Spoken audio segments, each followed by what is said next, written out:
minha mãe foi primeiro e ela impelia a gente ir, a gente não queria, mas ela impelia com disciplina, autoridade dentro de casa. Nunca, independente do cristianismo ter acessado antes, a minha mãe ela sempre tinha um conjunto de regras e normas.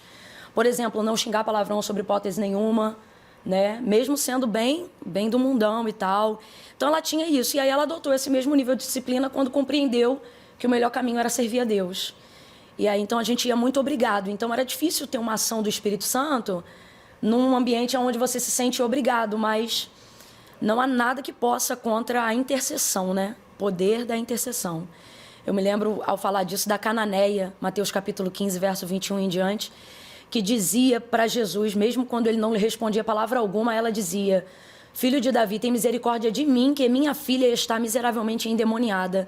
E é interessante porque ela não dizia, tem misericórdia da minha filha. Ela dizia, tem misericórdia de mim. Então eu creio que tanto eu quanto minhas irmãs, o Senhor alcançou mediante a intercessão da minha mãe.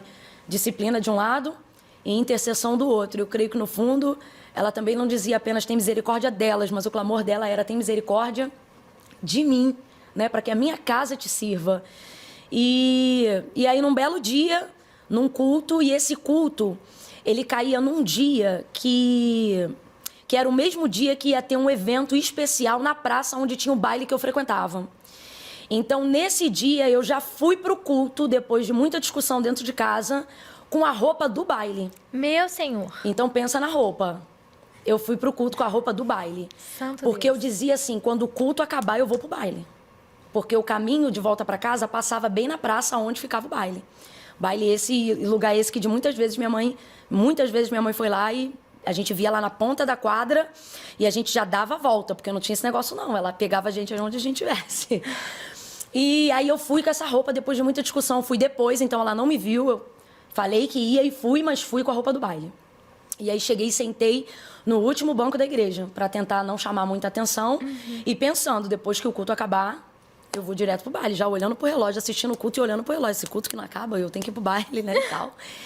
E foi um culto, assim, lembrando que, apesar de hoje, né, ter muito envolvimento, né, ser conhecida como uma pregadora pentecostal, eu entreguei minha vida para Cristo numa igreja extremamente tradicional, que é a primeira igreja batista da Posse, que está lá até hoje. Uau. E era bem tradicional mesmo, aquele culto, assim, bem...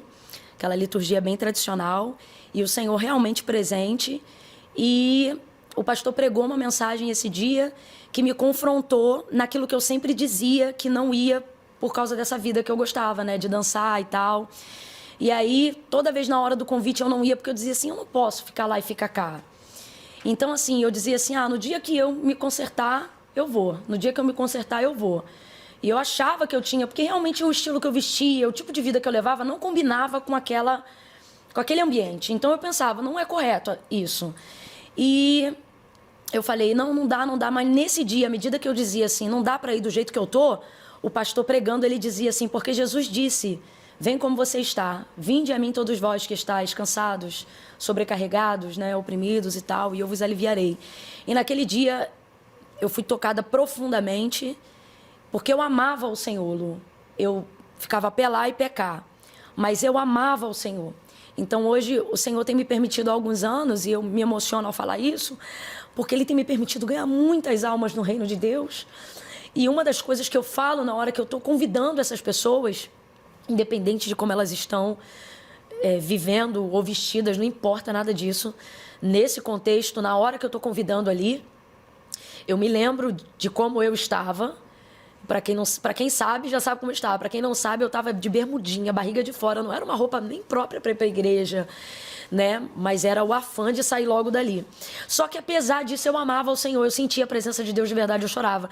Então, nessa hora, quando eu estou fazendo o convite, realmente eu faço as pessoas entenderem o que só Deus, através da sua palavra, me fez entender na época que eu aceitei o convite de entregar minha vida para o Senhor.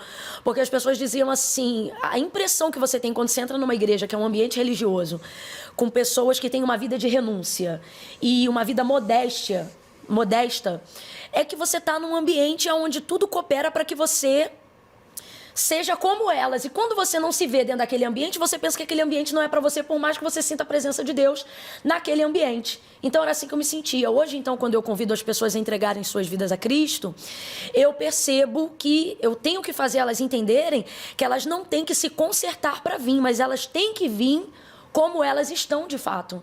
Porque Jesus disse algo, e é verdade quando ele disse: sem mim nada podeis fazer. É ele que faz realmente essa obra.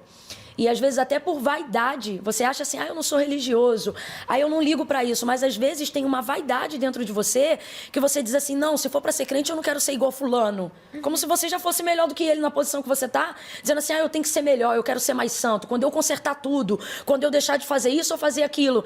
E no final você não consegue consertar, e não é porque você não quer, mas é porque verdadeiramente sem a ajuda do Espírito Santo, né? Você não consegue fazer.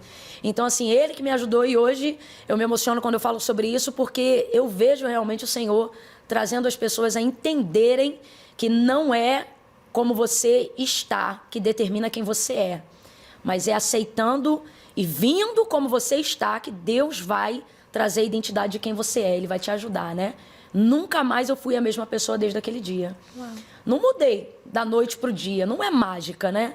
Evangelho não é pílula para felicidade, e o processo de conversão, ele não é geralmente imediato. A sua decisão é imediata, sua salvação é imediata, eu creio, mas é um processo, né, de entendimento de quem é o Senhor, de prosseguir em conhecê-lo, né?